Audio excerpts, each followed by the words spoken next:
Loginnya seperti biasa, masukkan NIP dan passwordnya.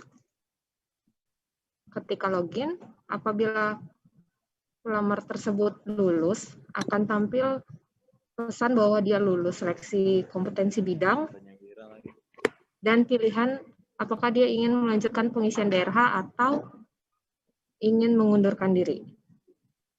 Jadi kalau dia ingin mengisi DRH, maka dia tinggal klik saja tombol pengisian daftar riwayat hidup. Atau kalau dia ingin mengundurkan diri, dia akan mengunggah surat pengunduran dirinya yang akan masuk ke sistem S. Di sini saya akan menjelaskan dari peserta yang ingin melanjutkan pengisian daftar riwayat hidup. Peserta diminta untuk mengunggah kembali pas fotonya karena ada kemungkinan pas foto sebelumnya itu ada yang background-nya merah, ada yang biru, ada yang fotonya kurang bagus gitu, tapi masih tetap diluluskan. Nah, di sini dia harus mengunggah pas foto berlatar belakang merah dengan sama. Coba. Oke, di sini ternyata contoh putih ya, tapi dan seharusnya nggak seperti ini sih posenya. Tapi kita anggap saja ini pas foto yang benarnya ya. Di sini ada biodata-biodata yang sudah diisikan saat mengisi pendaftaran kemarin. Tapi ada beberapa data yang masih bisa diubah seperti nama. Nah, di nama inilah yang akan digunakan untuk penetapan NIP nanti. Karena pada saat pendaftaran masih ada aja pelamar yang salah mengisi nama, diminta nama sesuai ijazah tanpa gelar, malah yang diisi adalah artinya. Jadi semoga kali ini tidak ada lagi kesalahan-kesalahan seperti itu. Yang bisa diubah itu nama, gelar depan dan gelar belakang, tempat lahir ijazah, agama, status perkawinan, email, nomor telepon, dan nomor ponsel. Kemudian di sini juga peserta diminta untuk mengisikan alamatnya, seperti kecamatan. Jadi dia diminta mengisi provinsi dahulu, kabupaten kotanya apa, kecamatannya apa, lalu kelurahannya apa. Kalau misalnya ada data kelurahan yang tidak kita miliki di sistem ini, pelamar bisa mengisi dengan lain, lalu mengisi nama kecamatannya apa, nama kelurahannya apa. Kalau provinsi dan kabupaten kota sepertinya sudah lengkap ya di SSCN. Yang kita ragukan masih kecamatan nama kelurahan.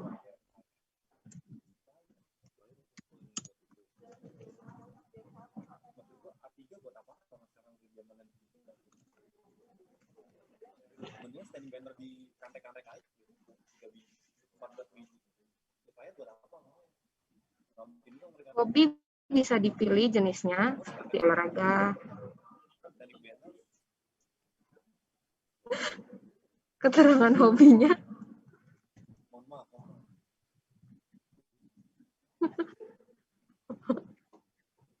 Oke.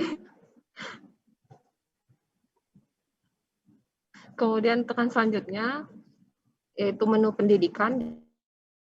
Langsung ada pendidikan yang sudah dia miliki waktu dia melamar SSCN.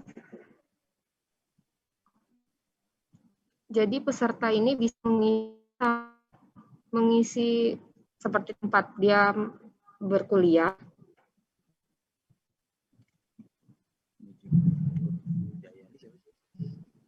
nama rektornya,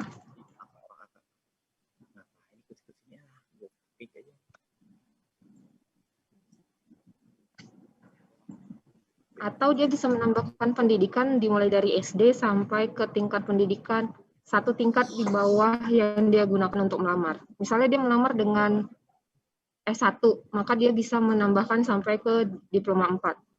Jadi apabila ada pelamar yang sudah berkuliah sampai S2, dia tidak bisa menambahkan riwayat pendidikan S2-nya, atau pelamar yang mempunyai sarjananya ada dua, seperti dia ilmu komputer satunya lagi akuntansi, tapi dia melamar dengan ilmu komputernya, maka dia tidak bisa mendaftarkan riwayat pendidikan akuntansinya.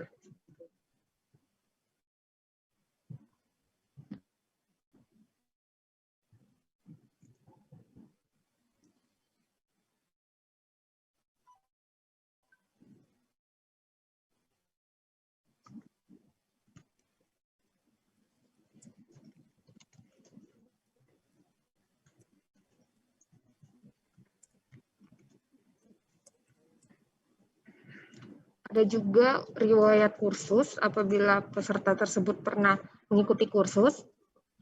Di sini ada pilihan instansi apabila kursusnya itu diselenggarakan oleh instansi pemerintah.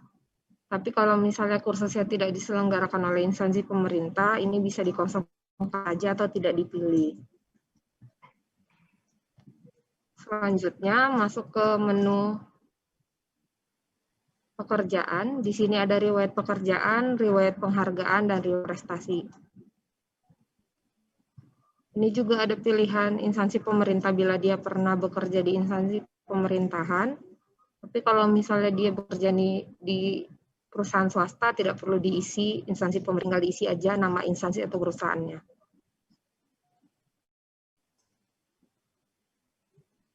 Ada riwayat penghargaan dan juga riwayat prestasi. Selanjutnya masuk ke di sini peserta bisa menambah keluarganya. Apabila keluarganya itu adalah pegawai negeri sipil atau pensiunan pegawai negeri sipil, bisa dimasukkan NIP-nya dan namanya, kemudian tekan cari PNS.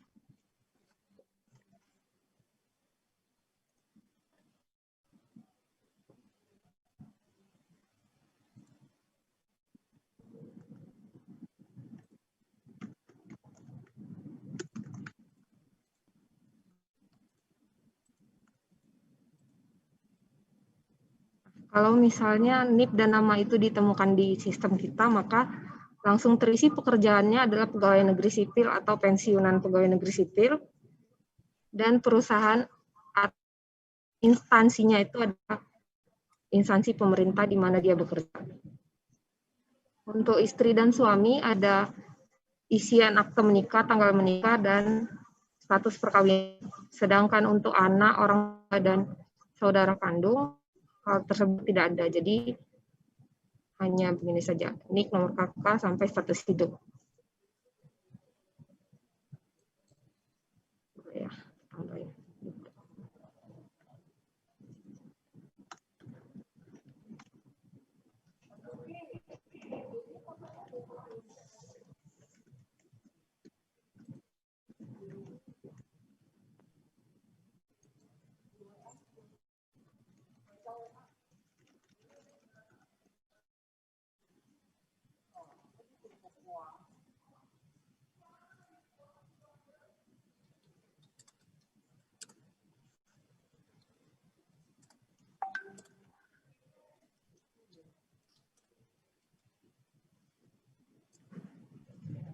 Kemudian masuk ke riwayat organisasi.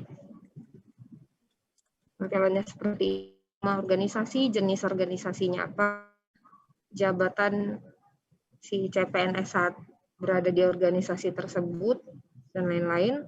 Lalu ada keterangan lain-lain seperti nomor SKCK.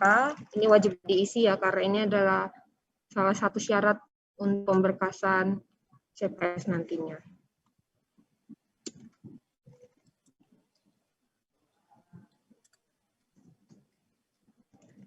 Nah, perlu dipastikan bahwa tanggal SKCK dan tanggal kesehatan jasmani juga bebas narkobanya ini perlu berada dalam waktu yang masih bulan sampai dia pemberkasan. Jadi kalau misalnya dia mengisinya sudah lewat dari 6 bulan, nanti pemberkasannya tidak akan bisa diproses di sistem kita ya.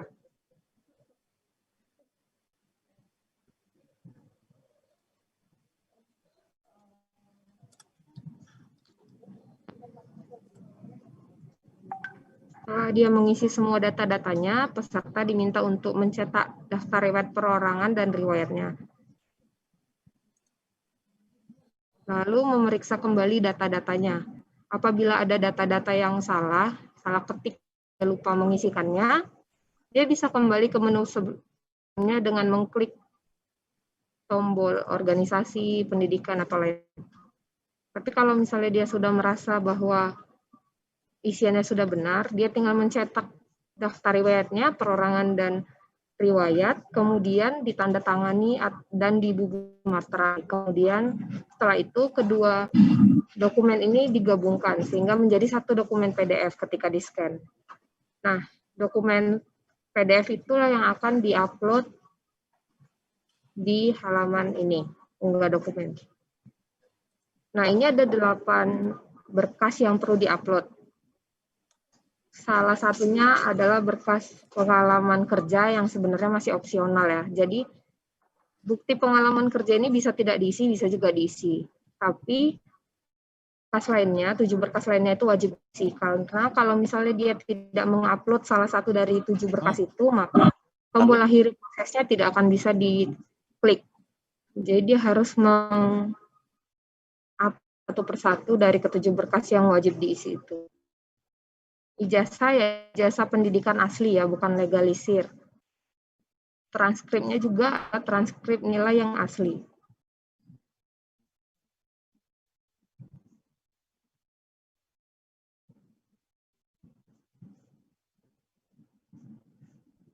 Nah, daerahnya ini harus sesuai dengan Perban BKN nomor 14 tahun 2011. Jadi harus ada materai dan tanda tangannya.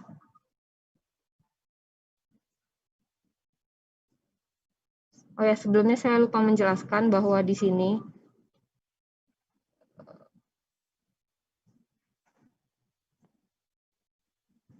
ada isian yang harus ditulis tangan dengan tinta warna hitam dan huruf kapital ya, seperti nama, kabupaten, dan tanggal lahirnya.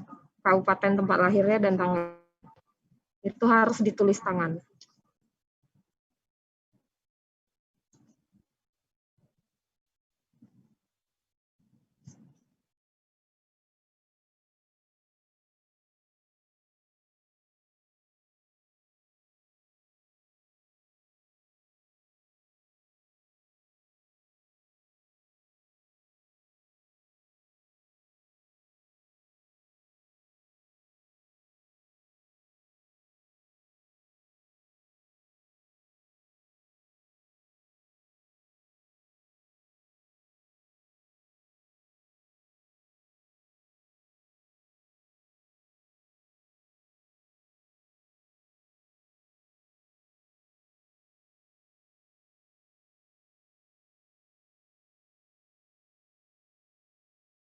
Nah, berkas ini masih bisa dilihat lagi ya.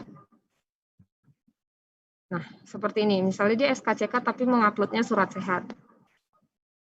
Ketika dia melihat bahwa uploadannya salah, dia bisa mengunggah kembali menjadi SKCK atau berkas yang benar.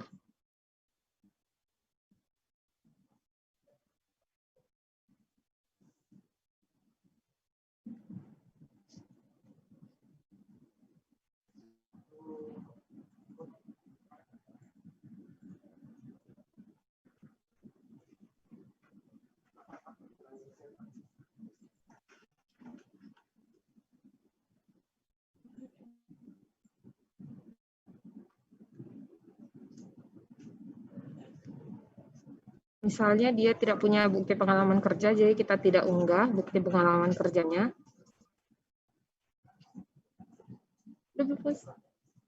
Ini apa tadi? Oh. Kita coba akhiri proses pengisian DRH ya.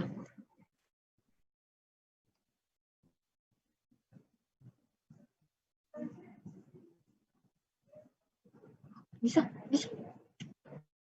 Nah, setelah dikirim DRH-nya, dia tidak bisa lagi mengubah berkasnya atau datanya. Jadi kalau misalnya ada kesalahan, maka itu kita berikan wewenang kepada instansi untuk mengupload berkas yang benar di doku digital begitu. Dia hanya bisa melihat tanpa bisa mengunggah kembali berkasnya.